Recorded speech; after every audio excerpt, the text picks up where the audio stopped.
Hey guys, welcome to Motor Octane. क्या हालचाल है आपके?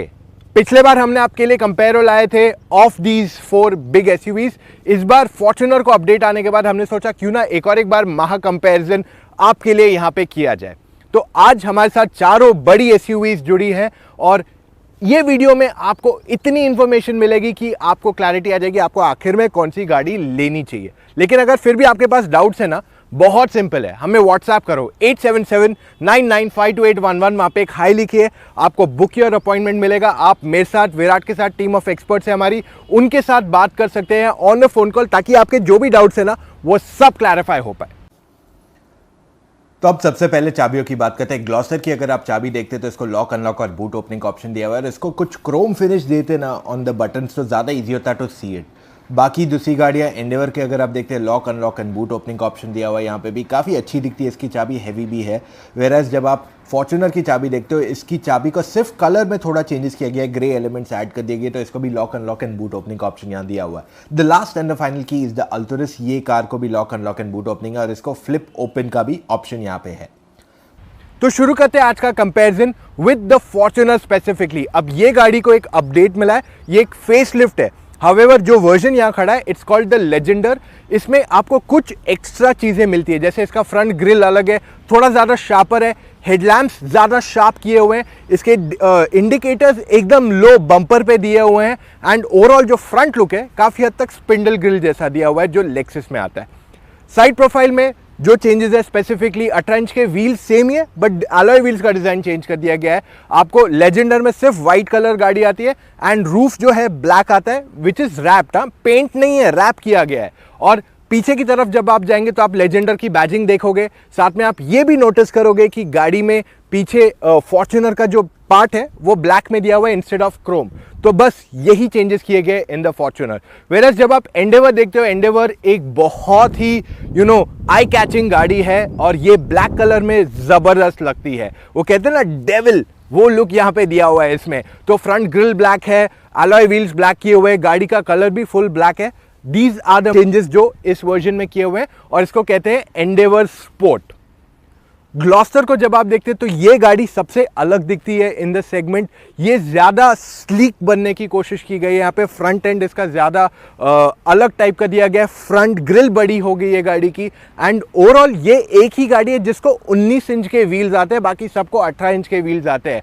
और हाँ, ग्लॉस्टर का ग्राउंड क्लियरेंस भी 210 mm है, वेराज अगर हम दूसरे दोनों गाड़ियों को देखें जैसे फॉर्च्यूनर एंड एंडेवर, उनको 225 mm का ग्राउंड क्लियरेंस आता है, वेराज अल्टोरस को सबसे हाईएस्ट ग्राउंड क्लियरेंस है एट 245 mm। जब आप अल्टोरस को देखते हो, ऑनेस्टली मैंने पहले बार ये blue colour last time comparison में देखा था and I loved it totally. बहुत ही अच्छा लगता है ये कलर एंड ओवरऑल ये स्टैंड आउट करता है in the crowd. Just go and check out this blue colour. जो पेंट क्वालिटी इसकी है बहुत ही फैबुलस है। इसको भी 18 इंच के व्हील्स आते हैं, ground clearance is massive and overall सारी गाड़ियों की स्टाइलिंग अच्छी है and they all stand out. तो रोड प्रेजेंस के मामले में ऐसे नहीं कि ये अच्छी है, ये अच्छी है, ये बेटर है। हाँ, पर एंडेवर जो ब्लैक कलर में लुक्स है that can not be beaten by any other car. एक काम करते हैं, बहुत हो गई बाहर की बातें, बाहर से तो आपने गाड़ी देख ही ली है, let's go into it. Panel gaps किसी में भी कोई प्रॉब्लम नहीं है, सब में ऐसा कुछ होता था मैं बता देता, सब में एकदम यूनिफॉर्म है। There is no problem with even one of them. Paint quality अगर आप देखते हैं तो पहले हम बात करते हैं विद द ग्लॉस्टर। ग्लॉस्टर का पेंट क्वालिटी काफ़ी अच्छा है, it looks very nice. Black में भी जब हमारे पास आई थी और अब जो आया है कलर ये सिल्वरिश, ये भी काफ़ी अच्छा लग रहा है इस पर। उसके बाद जब आप देखते हैं द एंडेवर, तो एंडेवर का ब्लैक लुक्स वेरी प्रीमियम, पर थोड़ा पेंट क्वालिटी ग्लॉस्टर से कम फिनिश अच्छा लग रहा है यहाँ पे। वेरएज जब आप जाते हैं टूवर्ड्स द फॉर्च्यूनर तो यहाँ पे पेंट क्वालिटीज़ में काफ़ी हिकअप्स दिखे हमको। इनफैक्ट हमने ये भी नोटिस किया कि इसका जो पेंट क्वालिटी है कहीं ना कहीं थोड़ा चिप आउट है for the wrap part. Last आती है अल्टोरस। इसका paint quality specifically with the blue looks fabulous.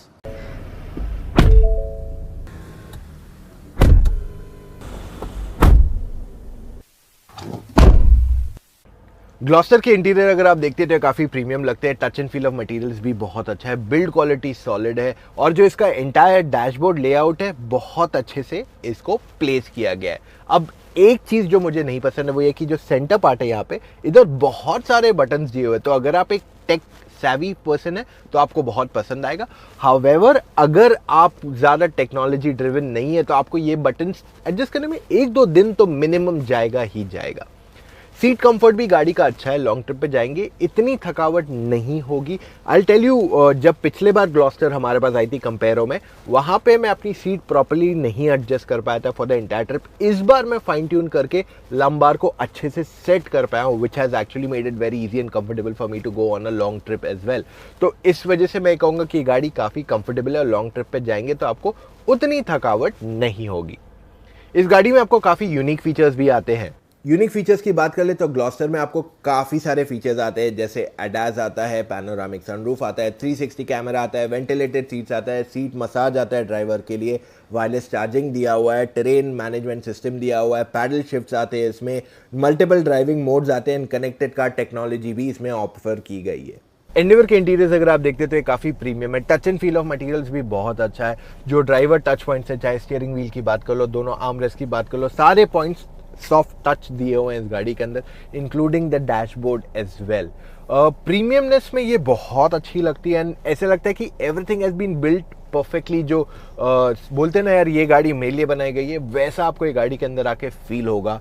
Seat का कंफर्ट भी अच्छा है, तो लॉन्ग ट्रिप पे जाओ, सिटी में चलाओ, आपको कभी अनकंफर्टेबल फील नहीं होगा। Even if you are tall, short, wide या इवन आप ब्रॉड हैं, मतलब आप काफ़ी फैले हुए हैं, तो भी आपको दिक्कत नहीं आएगी। आपको कभी नहीं लगेगा कि ये सीट कंफर्टेबल नहीं है, ऐसा आपको फीलिंग नहीं आएगा विद द एंडेवर। अब इंस्ट्रूमेंट क्लस्टर्स अगर मैं चारों गाड़ियों की बात कर लूँ तो एंडेवर का बहुत सिंपलिस्टिक है। आई विश थोड़ा और इसको एनहांस किया जा सकता था, बट आप देखोगे ओवरऑल एंडेवर की जो डिज़ाइन लैंग्वेज है इंटीरियर की भी, वो बहुत मिनिमलिस्टिक रखी है। बटन्स भी काफ़ी लिमिटेड है, टच स्क्रीन पे भी जो कंट्रोल्स दिए हुए हैं काफ़ी सिंपलिस्टिक और इजी टू ऑपरेट है। तो ये एंडेवर का इंटीरियर थीम है। वेरेज ग्लॉस्टर के अगर आप इंस्ट्रूमेंट क्लस्टर देखेंगे तो इसमें आपको बहुत सारी इन्फॉर्मेशन मिलेगी and you can play with it. अगर आप टेक सेवी है तो आपके लिए बहुत अच्छी जगह है। वेरेज अगर आप अल्टोरिस का इंस्ट्रूमेंट क्लस्टर देखते हैं तो ये वेल प्रोपोर्शनड है और मुझे very much perfect to my eyes type लगता है। एंड फॉर्च्यूनर थोड़ा ज़्यादा क्लासिक लुक दिया हुआ है। जो पुराना वर्जन था उसको एक अपडेट दिया गया, बट फिर भी जो कंट्रोल्स है, जो टेक्स्ट दिया हुआ है, वो बहुत ही ओल्ड स्कूल पैटर्न में दिया हुआ है। यूनिक फीचर्स एंडेवर की बात करें तो इसमें आपको फोर्ड की माइकी आती है, पैनोरामिक सनरूफ आता है, रूफ माउंटेड एसी आती है, इलेक्ट्रिक फोल्डिंग सीट आती है for the third row passengers, और इसमें टेरेन मैनेजमेंट सिस्टम भी दिया गया है। फॉर्च्यूनर के अगर आप इंटीरियर्स देखते हैं ना तो पहले से ये ज़्यादा बेटर हो गए, लेकिन प्रीमियमनेस में अभी भी ये दूसरी गाड़ियों से मैचअप नहीं हो पा रही। लेकिन हाँ, अगर आप 5 साल बाद सब गाड़ियों के इंटीरियर देखोगे तो सबसे इजी टू मेंटेन एंड कहते हैं ना कि अभी भी थोड़ा बहुत फ्रेश नया लग रहा है इन terms of touch and feel, वो फॉर्च्यूनर का ही रहने वाला है। अब इसमें आपको काफ़ी सारे हार्ड प्लास्टिक्स मिलते हैं, ठीक है। सारी गाड़ियों में डोर का पार्ट तो डेफिनेटली हार्ड प्लास्टिक है, पर फॉर्च्यूनर को यहाँ पे भी हार्ड प्लास्टिक दिया हुआ है। पर जो ड्राइवर टच पॉइंट्स है वो सारे सॉफ्ट है। तो स्टीयरिंग व्हील की बात कर लो, दोनों तरफ जहाँ हाथ रखोगे वहाँ की बात कर लो, तो वो काफ़ी अच्छे से सॉफ्ट दिया हुआ है यहाँ पे। One more important thing is build quality. अब फॉर्च्यूनर की बिल्ड, मतलब रिलायबिलिटी नहीं बोल रहा हूँ, बिल्ड जो सॉलिडिटी की बात करते हैं ना, वहाँ पे एंडेवर, अल्टोरिस, ग्लॉस्टर इससे बाजी मार जाते क्लियरली। मोरओवर इसकी इंसुलेशन पहले से तो बहुत अच्छी है, पर थोड़ी बेटर और की जा सकती है अभी भी, to be little more plus for this segment. Fortuner के यूनिक फीचर्स की बात की जाए तो अब पहले से बहुत ज़्यादा बढ़ गए। कनेक्टेड कार टेक्नोलॉजी इंट्रोड्यूस की गई है, ड्यूल ग्लव बॉक्स दिया गया है, ड्राइविंग मोड्स दिए हुए हैं, वायरलेस चार्जिंग आ गया इसमें एंड वेंटिलेटेड सीट्स आता है। आपको JBL के स्पीकर्स भी आते हैं, पर वो गाड़ी हमारे पास आज टेस्ट के लिए नहीं आई है, वो सिर्फ 4x4 में अवेलेबल कराया गया है, नॉट इन द लेजेंडर। अल्टोरिस के इंटीरियर्स, ये गाड़ी सबसे प्रीमियम लगती है of all. Last time comparison जब किया था तभी भी मैंने कहा था, अब भी ये कहता हूँ, जिसमें नापा लेदर यूज़ किया गया है, makes it feel so rich and premium. In fact जब आप देखोगे बोलोगे ये सबसे महंगी गाड़ी होनी चाहिए, but actually it is the opposite. ये सबसे अफोर्डेबल कार है, despite I am talking only of the top end model. तो in terms of seating comfort बहुत अच्छी है, कोई दिक्कत नहीं है। जो सॉफ्ट टच मटेरियल्स यूज़ किए गए वो काफ़ी सारे हैं। तो डोर पे भी मैंने फॉर्च्यूनर में कहा था कि डोर पे यहाँ पे सब में हार्ड प्लास्टिक दिया हुआ है, पर इसमें आपको सॉफ्ट टच आता है। सिर्फ एक जगह हार्ड प्लास्टिक है, which is right here.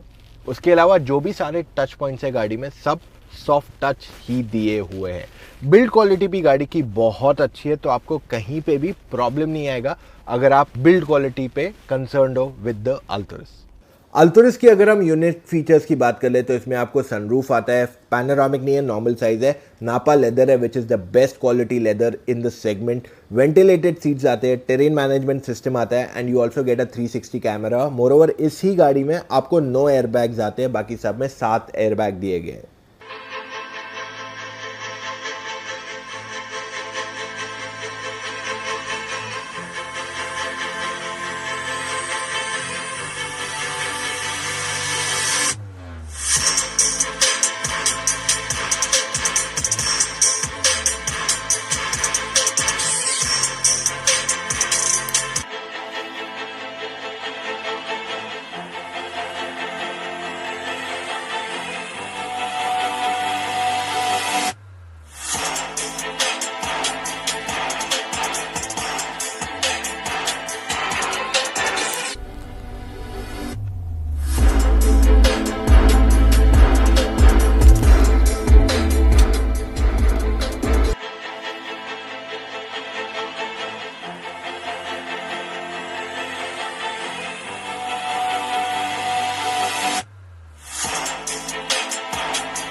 Touch screen system की बात करें तो ग्लॉस्टर का टच स्क्रीन सिस्टम काफ़ी बड़ा है, the biggest in the segment, और यूजेबिलिटी इसकी थोड़ी कॉम्प्लेक्स है क्योंकि बहुत सारी चीज़ें इसमें एम्बेडेड है। तो आपको 1-2 दिन यूज टू इट होने में लगेगा, but once you are use to it you will find it very easy and convenient to utilize as well. जब आप टच स्क्रीन सिस्टम देखते हैं ऑफ द एंडेवर, ये सबसे ईजिएस्ट है टू यूटिलाइज। इंटरफेस थोड़ा और बेटर किया जा सकता था इन terms of text and all that stuff, but उसके अलावा it is good enough.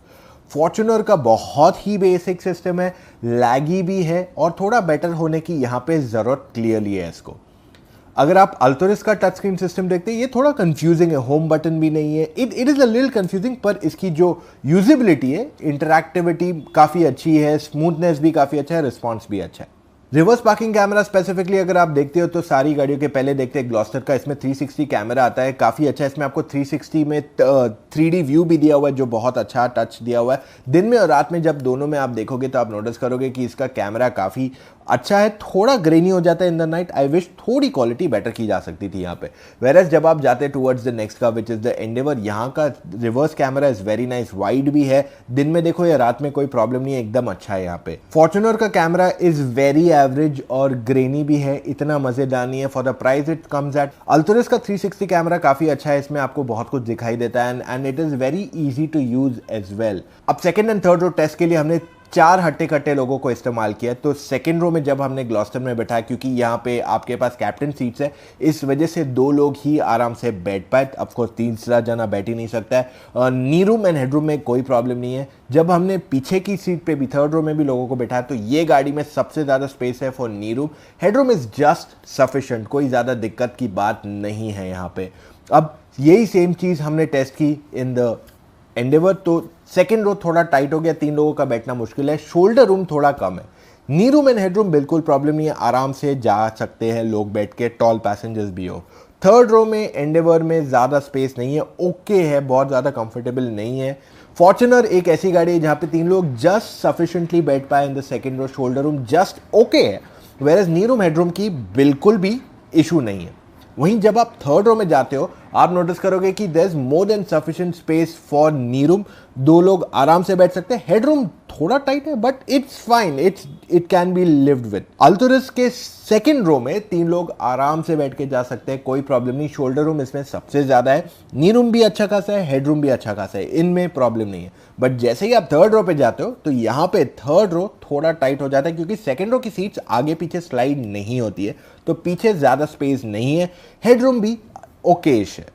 Charging points की अगर मैं बात कर लूँ तो ग्लॉस्टर में आपको आगे 3 चार्जिंग पॉइंट्स दिए हुए हैं, एक वायरलेस चार्जिंग पॉइंट है, एक 12 वोल्ट है, और साथ में आपको एक USB चार्जिंग पॉइंट दिया हुआ है। पीछे के पैसेंजर्स को भी चार्जिंग पॉइंट्स मिल जाते हैं इन द ग्लॉस्टर। अब अगर आप एंडेवर में भी जाते हैं तो यहाँ पे भी आगे मोर देन सफिशिएंट चार्जिंग पॉइंट्स है, पीछे के पैसेंजर्स को भी चार्जिंग पॉइंट्स दिए हुए हैं एंड इवन बूट में एक 12 वोल्ट का चार्जिंग पॉइंट दिया हुआ है जो इसे बहुत ही यूजफुल बना देता है। फॉर्च्यूनर को फ्रंट पैसेंजर्स के लिए 2 चार्जिंग पॉइंट्स है, एक 12 वोल्ट का चार्जिंग पॉइंट है, एक यूएसबी है which is basically Android Auto, Apple CarPlay. Alturas में आगे आपको चार्जिंग पॉइंट्स मिलते हैं 2, सेकेंड रो के पैसेंजर को चार्जिंग पॉइंट मिल जाते हैं 2, एक यूएसबी एंड एक 12 वोल्ट का, एंड थर्ड रो के पैसेंजर को भी एक 12 वोल्ट की चार्जिंग यहां उपलब्ध कराई गई है। Rear AC of the Gloster अच्छा खासा, in fact it cools the fastest the cabin. Second row and third row दोनों को पैसेंजर्स को एसी के वेंट्स दिए हुए हैं, वेरस जब आप एंडेवर में जाते हैं तो यहाँ पे भी अच्छी खासी एसी दी हुई है जो बहुत ही यूजफुल है, कोई प्रॉब्लम नहीं है। फॉर्च्यूनर में बैठोगे तो इसकी एसी की क्वालिटी भी बहुत अच्छी है, ऐसे कहीं प्रॉब्लम नहीं आएगा, ऐसे फील नहीं होगा कि गाड़ी जल्दी ठंडा नहीं करी। इनफैक्ट फॉर्च्यूनर को जिस तरह का एसी दिया हुआ है ये सबसे ज़्यादा कूल करता है। अब अल्टोरिस के जब आप एसी देखते हो तो ये भी फटाफट कूल करती है, बट सबसे बेस्ट एसी इस सेगमेंट का is in the Fortuner.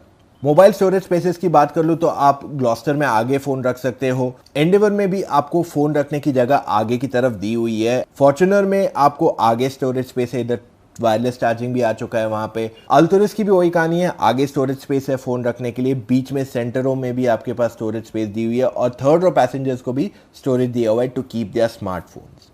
Bottle holder की बात करें तो ग्लॉस्टर में आपके 3 बॉटलें बैठती हैं in the front door, rear door में सिर्फ एक ही बैठ पाएगी। कप होल्डर में ऑफकोर्स योर कप्स को बॉटल नहीं जाएगी और आर्मरेस्ट इसका बहुत बड़ा है, 2 बॉटलें यहाँ बैठ जाती है आराम से। ग्लव बॉक्स ज़्यादा बड़ा नहीं है, इनफैक्ट सबसे छोटा है इस सेगमेंट का, इसमें एक बॉटल आपकी फिट आ जाएगी। Second and third row passengers के लिए भी कप होल्डर यहाँ पे उपलब्ध कराया गया है। एंडेवर में आगे के डोर पे एंड पीछे के डोर पे 2-2 बॉटलें आराम से बैठ जाती है, कोई प्रॉब्लम नहीं है। कप होल्डर में ऑफकोर्स कप ही जाएगा, बड़ी साइज की बॉटल नहीं बैठेगी। आर्मरेस्ट में बॉटल क्लोज नहीं हो पाती पर आर्मरेस्ट इसका काफ़ी डीप है, just to show that. Third row passengers के लिए भी आपके पास कप होल्डर यहाँ पे दिया हुआ है। इस गाड़ी का ग्लव बॉक्स बहुत ज़्यादा बड़ा नहीं है पर इसमें भी आप 2 बॉटलें आराम से बिठा सकते हैं। फॉर्च्यूनर में अगर आप नोटिस करोगे तो यहाँ पे फ्रंट डोर में एक बॉटल जाती है, रियर डोर में एक बॉटल जाती है, एक जो टॉप ग्लव बॉक्स है उसमें एक जाती है, लोअर ग्लव बॉक्स में 2 बॉटलें जाती है। बॉटल आर्मरेस्ट के अंदर जाती है पर वो बंद नहीं होगा। बूट स्पेस की अगर बात कर ले तो टेस्ट के लिए हमने एक small, medium and large size bag use की है। ग्लॉस्टर में एक medium and small size bag आराम से बैठ गई, कोई प्रॉब्लम नहीं, पर तीनों बैग नहीं बैठ पाएगी। उसके लिए आपको सीट्स फ्लैट फोल्ड करनी पड़ेगी और यहाँ पे फिर तीनों बैग्स आराम से बैठ जाएंगी। एंडेवर में हमने ट्राई किया बिठाने को सामान तो सिर्फ एक लार्ज साइज बैग या स्मॉल बैठा है तो वो नहीं बंद हो रहा था, इस वजह से हमने जब सीट्स फोल्ड की तो ये फ्लैट फोल्ड हो गई और यहाँ पे सारी बैग्स बैठ जाएगी। फिर फॉर्च्यूनर में आपकी एक लार्ज साइज और एक स्मॉल बैग आराम से बैठ गई, पर जब आप सीट्स फोल्ड करोगे ऊपर की तरफ जो फोल्ड होती है तब सारा लगेज आराम से बैठ जाएगा। अल्टोरिस में आपको एक ही लार्ज साइज बैग जाती है, स्मॉल बैग के लिए जगह नहीं बचती है, पर इसकी सीट जो फोल्ड होती है वो स्टेप फोल्ड होती है, पर फिर भी आराम से बहुत जगह है, कोई ऐसे दिक्कत नहीं है स्पेस की इन द बूट। अगर मैं डोर ओपनिंग की बात कर लूँ तो ग्लॉस्टर का डोर थोड़ा कम खुलता है, आई विश ये थोड़ा और ज़्यादा खुलता है जिस वजह से चढ़ना उतरना बहुत आसान हो जाएगा गाड़ी के अंदर, आई विश। अगर मैं डोर वाइड ओपनिंग की बात कर लूँ तो ग्लॉस्टर का डिसेंट इनफ डोर खुलता है, वेरएज एंडेवर का सबसे बेस्ट डोर ओपनिंग दिया हुआ है इस सेगमेंट पे। फॉर्च्यूनर भी एंडेवर जितना नहीं है and Alturas also is just average. Getting in and out of the car भी बहुत आसान है क्योंकि फुटबोर्ड दिया हुआ है तो उतरना चढ़ना गाड़ी से बहुत आसान है, वहाँ पे कोई स्ट्रगल नहीं है, कोई प्रॉब्लम है ही नहीं, तो इस वजह से उतरने चढ़ने में भी आपको कोई दिक्कत नहीं आने वाली है into the car. Driver seat adjustment electric है सारी गाड़ियों में एंड इनफैक्ट अगर आप स्टीयरिंग एडजस्टमेंट भी बात करते हो तो आपके पास 3 गाड़ियों में टेलीस्कोपिक स्टीयरिंग व्हील है। इट्स ओनली द एंडेवर जिसमें आपको टेलीस्कोपिक नहीं आता है, एंडेवर में आपको सिर्फ हाइट एडजस्टमेंट आता है, रीच एडजस्टमेंट नहीं दिया हुआ है। सारी गाड़ियों के वाइपर्स अगर आप देखते हैं तो इसमें आपको एरो ट्विन वाइपर दिए हुए हैं जो ज़्यादा एक्सपेंसिव है, हायर क्वालिटी की है, जिस वजह से उनकी वाइपिंग कैपेबिलिटी भी काफ़ी ज़बरदस्त हो जाती है। तो ग्लॉस्टर में आपको जो डीजल इंजन आता है सबसे ज़्यादा पावरफुल, अगर मैं सिर्फ BHP देखूँ इसका आउटराइट, इसकी परफॉर्मेंस काफ़ी अच्छी है एंड इसमें आपको एडास भी आता है, यानी कि अगर मैं लेन चेंज करने जाता हूँ तो मुझे बताता है, अगर कोई मेरे पास में आता है मुझे बता देता है. So there are lot of these warnings जो बहुत यूजफुल है इस गाड़ी के अंदर. अब बाजू से मेरी गाड़ी जाएगी तो मुझे वार्निंग आएगा. सो ये अगर आप पहले बार एक बड़ी गाड़ी पे अपग्रेड करते हो तो आपको एक डेफिनेटली एडवांटेज मिल जाता है एंड आपको चलाने में भी काफ़ी कंफर्टेबल फील होगा. वो कॉन्फिडेंस एक्स्ट्रा बूस्ट आ जाता है. अब अगर मैं इसका एक्सीलेटर हार्ड दबाऊं तो थोड़ा समय लगता है किक इन होने को. इंजन नॉइज बहुत ज़्यादा एविडेंट नहीं है. एनी डीजल इंजन अगर वो 2000-3000 के ऊपर जाएगी तो वो नॉइजी रहेगा, और इस गाड़ी की भी वही कहानी है. एल्स इंसुलेशन इसका बैंग ऑन है. राइड क्वालिटी बात कर लूँ खराब रास्तों पे चलाने की तो ज़्यादा दिक्कत नहीं है. देखिए थोड़ा सस्पेंशन इसका सॉफ्ट है, कंफर्ट के लिए इसको बनाया गया है, जिस वजह से थोड़े गड्ढे आपको महसूस होंगे, बम्पी फील होगा अगर आप ज़्यादा तेज़ जाएंगे वहाँ पे. सेकंड, जब आप हैंडलिंग की बात करते हो, देखिए बॉडी रोल कोई भी, मैं सारी गाड़ियों की बात कर रहा हूँ जो आज कंपेयर कर रहा हूँ, उन सब में आपको बॉडी रोल एविडेंट रहेगा. It is a fact.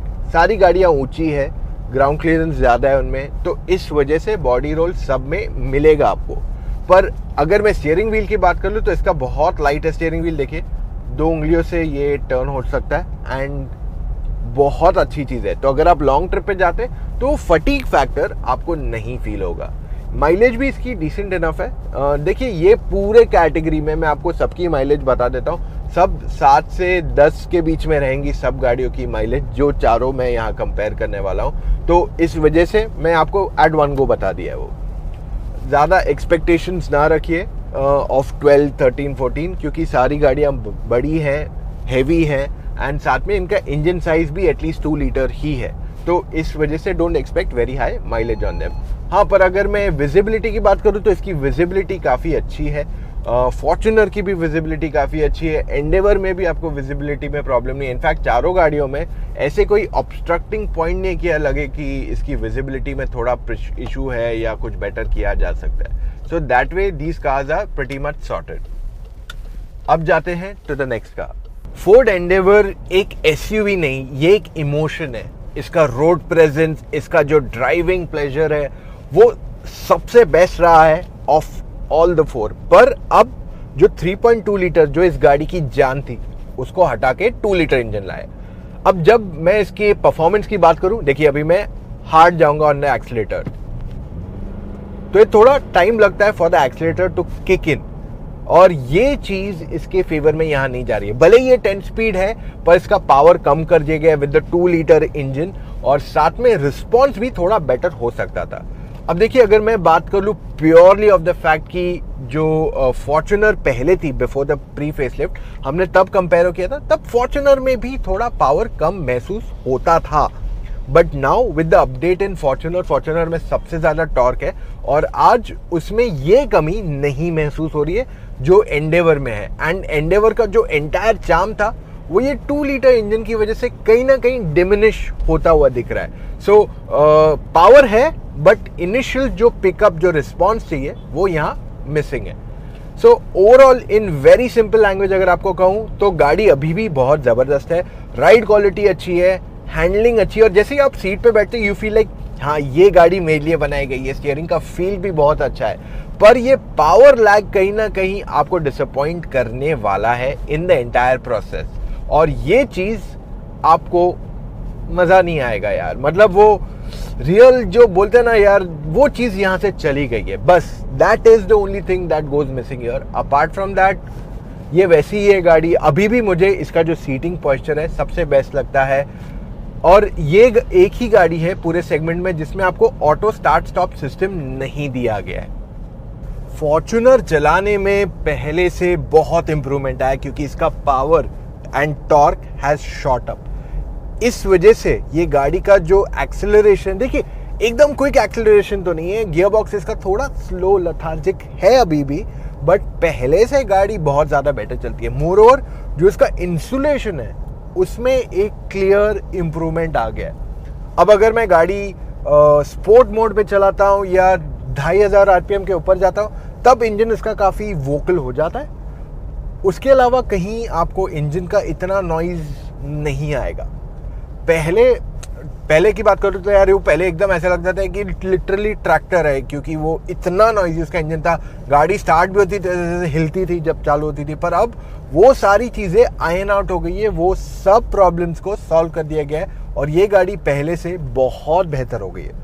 अब जो चीज़ें मुझे इस गाड़ी की पसंद है वो है इसका ईज ऑफ ड्राइविंग। अगेन इसमें जो एरिया है डैशबोर्ड का ये काफ़ी छोटा है, इस वजह से लाइक मैं ग्लास को टच कर सकता हूँ काफ़ी आसानी से, तो इस वजह से आपको you feel you are very close to the bonnet. और जो टर्निंग रेडियस है इस गाड़ी का भले ही थोड़ा बड़ा है पर एकदम ईजी होता है चलाने को।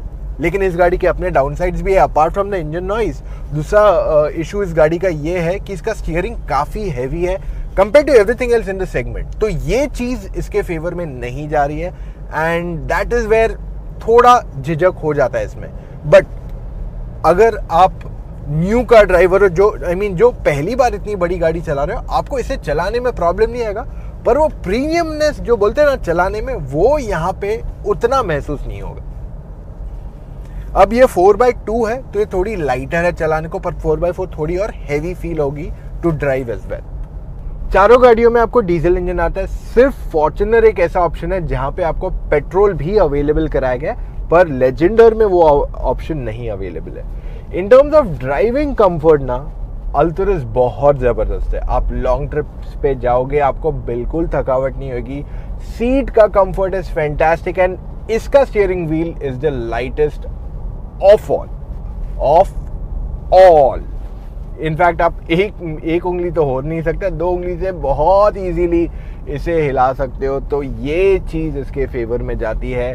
स्टीयरिंग का फील भी अच्छा है। Of course it does not have a strong feedback, but चलाने में आपको बहुत ज़्यादा प्रीमियम महसूस होगी। राइड क्वालिटी इसके फेवर में नहीं जाती है, खास करके अगर आप ज़्यादा तेज़ चलाते तो गाड़ी काफ़ी बाउंस होती है। Handling is decent, I am not a big fan of handling in this car, पर जैसे मैंने बोला सारी गाड़ियों में हैंडलिंग में आपको इतना मज़ा नहीं आएगा। अगर आपको बॉडी रोल नहीं चाहिए तो ये सारी गाड़ियाँ मत खरीदिए, जाके टिगवान खरीद लीजिए, आपका काम हो जाएगा। इस इंजन की खासियत है कि इसमें नॉइज़ भी ज़्यादा एविडेंट नहीं है। देखिए ज़्यादा पुल भी करता हूँ तो इंसुलेशन इतना अच्छा है गाड़ी के अंदर कि कैबिन नॉइज उतना नहीं आता है, जो अगेन इसके फेवर में जाता है। So overall drive is great, comfort is great and मेरे हिसाब से अगर आपको एक ऐसी गाड़ी चाहिए जो कंफर्टेबल है एंड अच्छे प्राइस पे आती है which makes you feel happy every time you get into it, तो ये आपके लिए एक ज़बरदस्त चॉइस बन जाती है।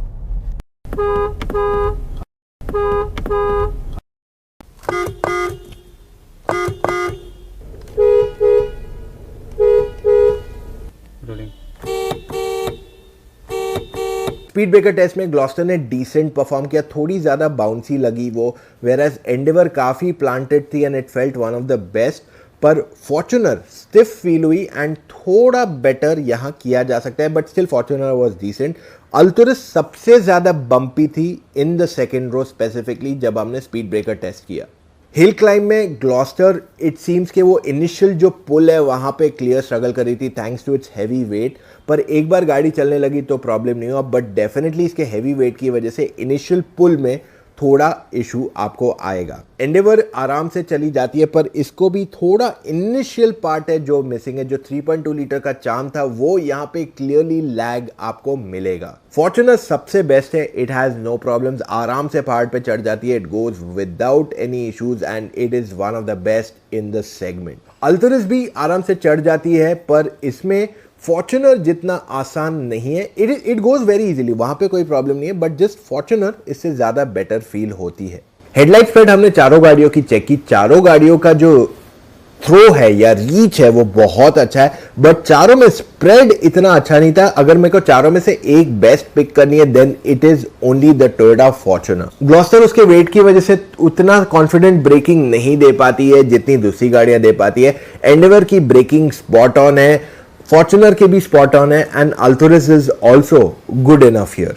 तो अब बारी वर्डिक्ट की, आपको कौन सी गाड़ी लेनी चाहिए और किस वजह से। देखिए यहां पे मैं आपको इन डेप्थ आंसर तो देने वाला हूं, लेकिन अगर फिर भी आपके पास डाउट्स है मैं पहले ही बता देता हूं, बहुत सिंपल प्रोसेस है। व्हाट्सएप करो हमें 8779952811 वहाँ पे एक हाई लिखिए, आपको लिंक मिलेगा टू बुक योर अपॉइंटमेंट। आप वहाँ पे जाके अपना अपॉइंटमेंट बुक कर सकते हैं। आप फ़ोन पे बात कर सकते हैं मेरे साथ 1-on-1, विराट के साथ बात कर सकते हैं। हमारी टीम ऑफ एक्सपर्ट्स है जो ट्रेंड है, ये सब गाड़ियाँ उन्होंने चलाई है, उनके साथ कॉल पे बात करके जो भी डाउट्स है ना उन सबको क्लैरिफाई कर सकते हैं। मोरोवर, अगर आपको इंश्योरेंस न्यू कार के लिए लेना है या रिन्यू करना है, व्हाट्सएप में सेकंड लिंक जो आपको आ रहा है वहां पे जाके आपको अपने डिटेल्स छोड़ने, मेरी टीम ऑफ एक्सपर्ट्स आपके साथ कनेक्ट करके आपको बेस्ट इंश्योरेंस रिकमेंड करेगी at a highly competitive price. And third, अगर आप हमारे चैनल पे सब्सक्राइब करेंगे इट विल बी ग्रेट, ताकि आप ये कंटेंट मिस आउट ना करें। मोरोवर, अगर आपको अपडेट्स चाहिए, काफ़ी टाइम यूट्यूब आप तक अपडेट्स नहीं पहुंचाता है, तो जो थर्ड लिंक आएगा वहाँ पे अपने डिटेल्स छोड़ दीजिए एंड वहाँ पे अपनी सिटी ज़रूर मेंशन करना, ताकि हम जब आपके शहर में आए तब आपसे मिल सके। ठीक है, सो नाउ वर्डिक्ट, फाइनली कौन सी गाड़ी सही है। देखिए, अगर मैं वैल्यू फॉर मनी की बात करूँ, प्योर वैल्यू फॉर मनी, वहाँ पे अल्टोरिस क्लियर विनर बनती है। 38 lakh rupees on road Mumbai, इससे बेटर पैकेज कुछ नहीं मिल सकता है। दिखती बहुत अच्छी है, कंफर्टेबल है, premium interior, most premium interior with that नापा लेदर, एंड फीचर्स भी बहुत सारे हैं। सो ऑल एंड ऑल ये एक बहुत ज़बरदस्त पैकेज बन जाता है आपके लिए टू कंसिडर। हावेवर, अगर आपको लगता है कि नहीं, मुझे थोड़ी और ज़्यादा बजट एक्सटेंड कर सकता हूँ but I need a more premium badge वहाँ पे, तो आपके पास और ऑप्शंस आ जाते हैं मार्केट में। For example the Endeavour. अब Endeavour is the best looking car, dope कहते हैं ना, this is that car. However, जो 3.2 लीटर इंजन का चार्म था वो 2.0 लीटर नहीं फुलफिल कर पा रहा है, तो वहाँ पे कहीं ना कहीं जो एंथुजियास्ट ये गाड़ी लेने की सोच रहा है वो डिसअपॉइंट हो जाएगा, क्योंकि ये गाड़ी की प्राइस आती है 43 लाख रुपीज़ ऑन रोड आज के तारीख में। और जब आप इसे कंपेयर करोगे at the same time with the MG Gloster, ये गाड़ी ज़्यादा वैल्यू फॉर मनी बन जाती है at 43 lakh rupees on road. ये बहुत ज़्यादा चीज़ें ऑफर करती है then the Endeavour in terms of features, in terms of space. इस गाड़ी का third row is the biggest of all. Moreover, एक न्यू कार है एंड MG ने ये चीज़ ध्यान दी है कि अगर आपको सर्विस कॉस्ट पे ध्यान देना है, आपको रीसेल पे फोकस करना है, तो वहाँ पे MG शील्ड अवेलेबल है, ताकि आप बिना किसी झंझट के ये गाड़ी ओन कर सके। आपको स्ट्रेस नहीं रहेगा कि मुझे सर्विस कॉस्ट हाई आएगा। तो यहाँ पे ये गाड़ी बहुत अच्छा वैल्यू बन जाती है at 43 lakh rupees, considering it even gets the ADAS technology जो कोई और गाड़ी यहाँ पे ऑफर नहीं कर रही है।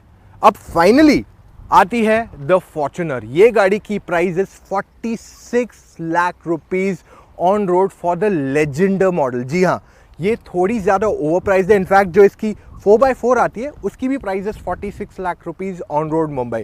तो देखिए, अगर आपको एक ऐसी गाड़ी चाहिए जो you can own, like risk नहीं चाहिए आपको, आप थोड़ा एक्स्ट्रा पैसा देने को तैयार है, आपको सारे फीचर्स भी मिल जाए, यूजेबल फीचर्स, सारे फीचर्स तो नहीं मिलते इसमें बट काफ़ी यूजेबल फीचर्स मिल जाए, और आपको मेंटेनेंस का झंझट नहीं चाहिए, रीसेल का बिल्कुल झंझट नहीं चाहिए, तो आपके लिए ये अच्छी पैकेज बनती है। बट देन ये आपसे एक एक्स्ट्रा प्रीमियम चार्ज करती है जो मेरे हिसाब से थोड़ा ज़्यादा है compare to other cars in the segment. ये था हमारा आज का इन डेप्थ कंपैरिजन। उम्मीद करते हैं आपको ये वीडियो पसंद आया।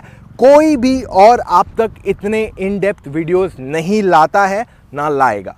तो अगर आपको अभी तक इतना देखा है वीडियो, एक लाइक तो दे दीजिए तुरंत ही, एंड सब्सक्राइब करना मत भूलिए to the Motor Octane YouTube channel. मिलेंगे कल फिर से एक नए वीडियो के साथ। Take care, see you tomorrow.